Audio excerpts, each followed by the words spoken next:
আমার ননদ প্রতি মাসে পছন্দ করে একটা ছেলেকে বিয়ে করত, কিন্তু অদ্ভুত ভাবে প্রত্যেকটা ছেলে বাসর রাতে মারা যেত। আমরা খুব চিন্তিত ছিলাম, কারণ আমার ননদের এই নিয়ে 3বার বিয়ে হয়েছে, কিন্তু প্রত্যেকবারই তার বাসর রাতে তার স্বামীরা মারা যেত। এরপর আমি সিদ্ধান্ত নেই যে আমি এটা রহস্য বের করেই ছাড়বো, যার কারণে আমি আমার ভাইয়ের সাথে আমার ননদের বিয়ে দিই। আর বিয়ের প্রথম রাতেই আমার ভাইয়ের জায়গায় আমি আর তার বাসর ঘরে গিয়ে বসে থাকি। এরপর আমার ননদ আমার সাথে যা করলো সেটা দেখে আমার আফসোসের শেষ রইল না, কারণ সে তো আমার নাম ফাতিহা, আমি 3 ভাইয়ের একমাত্র বোন। আমার ছোট ভাই ইয়াসিনের সাথে আমার খুব বন্ধুত্বপূর্ণ সম্পর্ক ছিল। আমার 2 বড় ভাইয়ের বিয়ের পর আমার বাবা মা আমাকে বিয়ে দিয়ে দেয়।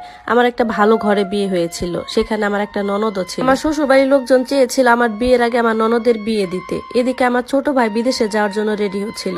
আমার শ্বশুর বাড়ির লোকজন চাইছিল যে আমার ননদের সাথে আমার ছোট ভাইয়ের বিয়েটা হোক। এই প্রস্তাবটা তারা আমাদের বাড়িতে দিয়েছিল। আমার ভাই বিয়ের জন্য তখন প্রস্তুত ছিল না। আমার তো তখন ভয় লাগছিল যে এই কারণে তারা যদি আমার বিয়েটা ভেঙে দেয়, কিন্তু তারা এরকম কোনো কাজ করে নাই। এরপর আমার বিয়ের আগে আমার ননদের বিয়ে অন্য একটা ছেলের সাথে ঠিক হয়ে যায়। জেনেছিলাম যেন আমার ননদ নাকি তাকে ভালোবেসে বিয়ে করছে।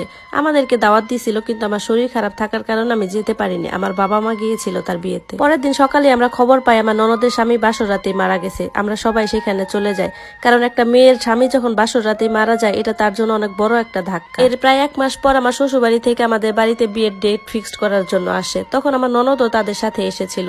এরপর তারা আমাদেরকে জানায় আমার ননদের নাকি আবার বিয়ে দেওয়া হবে, আর 2টা বিয়ে একসাথেই হবে। এবার আমার ননদের বিয়েটা তার পছন্দের ছেলের সাথেই হবে। তাকে দেখে মনে হচ্ছিল না যে তার মন খারাপ, সে খুব স্বাভাবিক ছিল। এর কিছুদিন পর আমি আমার বন্ধুদের সাথে শপিং করতে যাই বিয়ের জন্য। ওখানে গিয়ে দেখি আমার ননদ মিনাহিল এসেছে শপিং করতে, কিন্তু আমি এটা দেখে অবাক হই যে সে তার পরিবারের সাথে আসেনি, সে এসেছে একটা ছেলের সাথে। আমি এরপর এর সামনে থেকে চলে যাই। আমি ভেবেছিলাম আমাকে দেখে হয়তো সে ঘাবড়ে যাবে, কিন্তু উল্টো সে আমাকে তার হবু স্বামীর সাথে পরিচয় করিয়ে দেয়। বলে, ভাবি, এটা আমার হবু স্বামী। ওকে দেখে একদমই মনে হচ্ছিল না যে এর আগে সে অন্য কাউকে ভালোবেসে বিয়ে করেছিল। এরপর আমি বাড়ি ফিরে আসি। কয়েকদিন পর আমার মেহেন্দির অনুষ্ঠান ছিল। সেদিন আমার ননদকে চাদর মুড়ি দিয়ে কোথাও একটা যেতে দেখলাম। তাকে আমি জিজ্ঞাসা করি, তখন সে বলতেছে, ভাবি, আমি একটু বাহিরে যাচ্ছি, চলে আসবো 10 মিনিটের মধ্যে।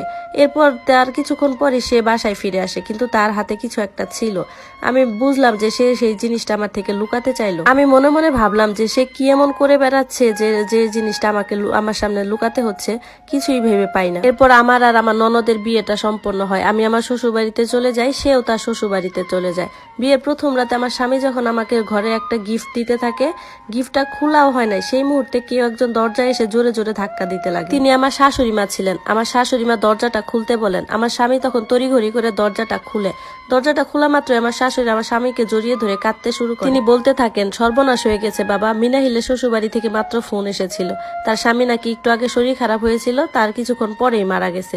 একথা শুনে তো আমি অবাক হয়ে যাই, কারণ একই ঘটনা দ্বিতীয়বার কিভাবে হইতে পারে। এরপর আমার শ্বশুরবাড়ির লোকজন যে অবস্থায় ছিল, তারা সেই অবস্থায় তার শ্বশুরবাড়ি চলে গেল। এরপর আমি আমার ননদের কথা ভাবতে থাকি। বিয়ের প্রথম রাতে এইভাবে স্বামী মারা যাওয়া, এটা তো কোনো স্বাভাবিক ঘটনা না। এসব ভাবতে ভাবতে আমি সারা রাত আর ঘুমাতে পারিনি। সকালবেলা আমার শ্বশুরবাড়ির লোকজন আমার ননদকে নিয়ে বাড়িতে চলে আসে। আমি তো ভাবছিলাম সে হয়তো বা কান্নাকাটি করতে করতে আসবে, না, সে তার বিয়ের পোশাকেই ছিল এবং চুপচাপ দাঁড়িয়ে ছিল। তাকে দেখতে স্বাভাবিকই লাগছিল। এর 10-15 দিন পর সে আবার নর্মাল হয়ে যায়, বন্ধু বান্ধবের সাথে বাহিরে যেতে থাকে। আমার শ্বশুরবাড়ির লোকজন তাকে কেউ কিছু বলতো না।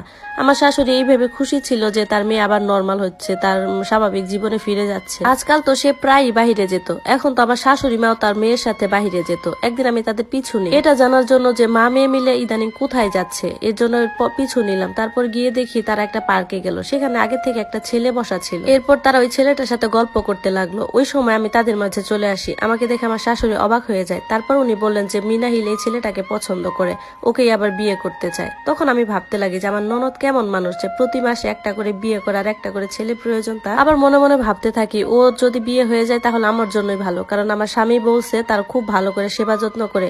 তার পিছনে সময় দিতে দিতে আমি সারাদিন নিজের জন্য কোনো সময় পাই না। এরপর আমার শাশুড়ি মা বাড়ির সবাইকে তার বিয়ের ব্যাপারে জানায়। তাদের বিয়েও ঠিক হয়। বিয়ের আগের দিন রাতে আমার ননদ আবার চাদর মুড়ি দিয়ে কোথাও একটা যাচ্ছে। আমাকে বলে যায় যে ভাবি, আমি আধা ঘন্টার মধ্যে চলে আসবো। তখন তো আমি আবার ভাবতে থাকি যে এই ঘটনা তো এর আগের বারও ঘটছে, ও আসলে কোথায় যায়। আমার তখন ভয় লাগছিল সে যদি বাড়ি থেকে আবার পালিয়ে যায়, কিন্তু না, সে আবার আধা ঘন্টা পর ঠিকই ফিরে আসে, যেটা দেখে আমি নিশ্চিত হই। এরপর আমার ননদের বিয়ে হয়ে যায়, সে তার শ্বশুর বাড়িতে চলে যায়। আমি মনে মনে আল্লাহকে ডাকতে থাকি যে আল্লাহ, এবার যেন অমঙ্গল কিছু না হয়, সে যেন সুখে শান্তিতে স্বামী সংসার করতে পারে। একবার মাঝে মাঝে ভাবি যে তার স্বামীকে এইসব কথা বলা দরকার, যে তার আগে 2বার বিয়ে হয়েছিল আর বিয়ের রাতেই তার স্বামীরা মারা গেছে, কিন্তু এটাও ভাবি যে এটা তো আমার ননদের হাত নেই, এটা তো কাকতালীয় হতে পারে। কিন্তু এবারও একই ঘটনা ঘটলো। সকালবেলা ফোন এলো যে মিনাহিলের স্বামী মারা গেছে।